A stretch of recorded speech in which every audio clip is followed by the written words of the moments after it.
اور حضرت جنید بغدادی علیہ الرحمہ نے صبر کے حوالے سے کیا ہی خوبصورت بات ارشاد فرمائی ہے۔ آپ ارشاد فرماتے ہیں کہ ناک منہ چڑھائے بغیر کڑوی چیز کا گھونٹ پی لینا صبر ہے۔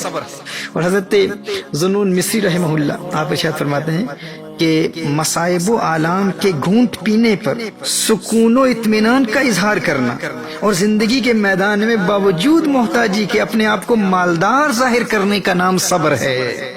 اللہ اکبر، یعنی باطن میں تکلیف ہے، پریشانی ہے، لیکن وہ داخلی کیفیت خارج میں ظہور پذیر نہیں ہو رہی۔ انسان غریب ہے، وہ جانتا ہے غریب ہے، لیکن دنیا کو علم نہیں ہے۔ انسان درد میں ہے، تکلیف میں ہے، باطنی کیفیت ایسی ہے کہ وہ درد محسوس کر رہا ہے، لیکن اس کی داخلی کیفیت خارج میں ظہور پذیر نہیں ہو رہی۔ یہ صبر ہے۔ اور اسی طرح عوارف المعارف میں حضرت شیخ الشیوخ حضرت شیخ شہاب الدین سہروردی علیہ الرحمہ ارشاد فرماتے ہیں کہ صبر اللہ جل وعلا کی جانب سے کشادگی کے انتظار کا نام ہے۔ یعنی کوئی مصیبت آتی ہے اور انسان کوئی گلا شکوہ کیے بغیر اس مصیبت کے جانے اور کشادگی کے آنے کا منتظر ہے تو ایسا شخص صبر کرنے والا ہے۔ یعنی جب وہ مصیبت میں مبتلا ہوا تو اچانک اس نے کوئی ریاکشن نہیں دکھایا۔ He didn't react immediately to the calamity. He contained himself. He became patient. He didn't question the decree of Allah Jalla wa'ala. He didn't complain about it. He didn't say, why am I facing all of these difficulties, these hardships of life, these painful experiences? Why am I experiencing all of this in life? He was patient. And he patiently waits for the time of ease. صابر اسے کہتے ہیں۔ حضرت شیخ شہاب الدین سہروردی علیہ الرحمہ نے عوارف المعارف میں اس قول کو حضرت سیدنا سحر رحمہ اللہ سے منسوب کیا ہے۔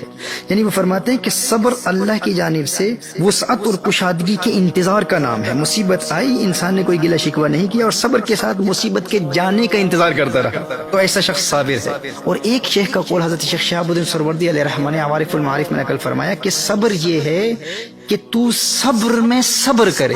صبر یہ ہے کہ انسان صبر میں صبر کرے، یعنی مصیبت آئی، تو نے گلہ شکوہ نہیں کیا اور نہ ہی تجھے مصیبت کے جانے کا انتظار ہے۔ اللہ اکبر کبیرہ۔ یعنی ایک تو وہ شخص ہے نا کہ مصیبت آتی ہے، وہ فوراً ریاکٹ نہیں کرتا، گلہ شکوہ نہیں کرتا اور سکون کے ساتھ اس مصیبت کے جانے کا انتظار کرتا ہے۔ یعنی صابر وہ شخص ہے جو مصیبت کے جانے کا اور کشادگی کے آنے کا منتظر ہے، وہ صابر ہے۔ لیکن ایک قول یہ ہے کہ صبر تو یہ ہے کہ انسان صبر میں صبر کرے۔ صبر میں صبر سے مراد کیا ہے؟ یعنی مصیبت آئی، تکلیف آئی اور وہ صبر بھی کرتا رہا، گلہ شکوہ بھی نہیں کیا اور پھر مصیبت کے جانے کا انتظار بھی نہیں کیا۔ مصیبت کے جانے اور کشادگی کے آنے کا انتظار ہی ختم ہو گیا، کہا کہ وہ شخص ایسا ہے جو صبر میں صبر کرتا ہے۔ اللہ اکبر کبیرہ۔ یعنی مصیبت کے جانے اور کشادگی کے آنے کا اسے انتظار ہی نہیں ہے، وہ اس بات کا منتظر ہی نہیں ہے کہ کب مصیبت جائے گی، کب کشادگی آئے گی۔ کہا ایسا شخص صبر میں صبر کرنے والا ہے۔ اور ایسے صبر کرنے والے کو، یعنی جو صبر میں صبر کرے، اسے صوفیہ کی ایک اصطلاح میں صبور کہتے ہیں۔ یعنی ایک صابر ہے، ایک صبور ہے۔ صابر وہ ہے کہ تکلیف آئی، اس نے فوراً ریاکٹ بھی نہیں کیا اور پھر بغیر گلے شکوے کے سکون کے ساتھ کشادگی کے آنے کا انتظار کرتا رہا، وہ صابر ہے۔ اور جو صبر میں صبر کرے، صبر میں صبر کیا ہے کہ گلہ شکوہ بھی نہیں کیا اور تنگی اور مصیبت کے جانے اور کشادگی اور خوشی کے آنے کے انتظار کی کیفیت ہی ختم ہو گئی، وہ انتظار نہیں کر رہا کہ کب مصیبت جائے گی۔ ایسا شخص صبر میں صبر کرنے والا ہے، اور اسے ایک اصطلاح میں صبور کہتے ہیں۔ اور امام کوشری علیہ الرحمہ ارشاد فرماتے ہیں کہ اس نے صبر پر صبر کیا یہاں تک کہ صبر نے کہنا شروع کر دیا کہ صبر کرو۔ اللہ اکبر کبیرہ۔ اس نے صبر پر صبر کیا یہاں تک کہ صبر نے کہنا شروع کر دیا میاں صبر کرو۔ اچھا، یہاں یہ بات بیان کر دینا بھی مناسب ہوگا کہ فقط انتظار کی کیفیت کا ختم ہو جانا انسان کو صبور بناتا ہے۔ ہاں، اگر اس کیفیت میں، یعنی مصیبت کی اس کیفیت میں اسے لذت حاصل ہونے لگے، اسے مزہ آنے لگے، تو ایسا شخص صبور نہیں ہے۔ وگرنہ حضرت سیدنا ایوب علیہ السلام بھی صبور ہوتے، لیکن انہیں محبوب کی جانب سے آنے والی تکلیف میں لذت محسوس ہو رہی ہے۔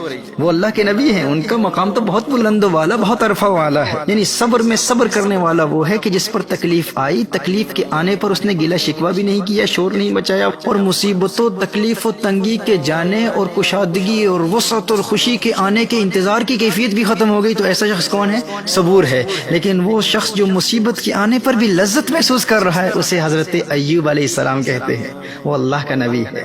تو ایک صابر ہے، ایک صبور ہے، جس طرح ماضی کے دروس میں بیان کیا تھا، ایک شاکر ہوتا ہے، ایک شکور ہوتا ہے، اسی طرح ایک صابر ہوتا ہے، ایک صبور ہوتا ہے۔ دیکھیے صبر کیا ہے؟ مصیبت کے آنے پر صبر کیا جاتا ہے،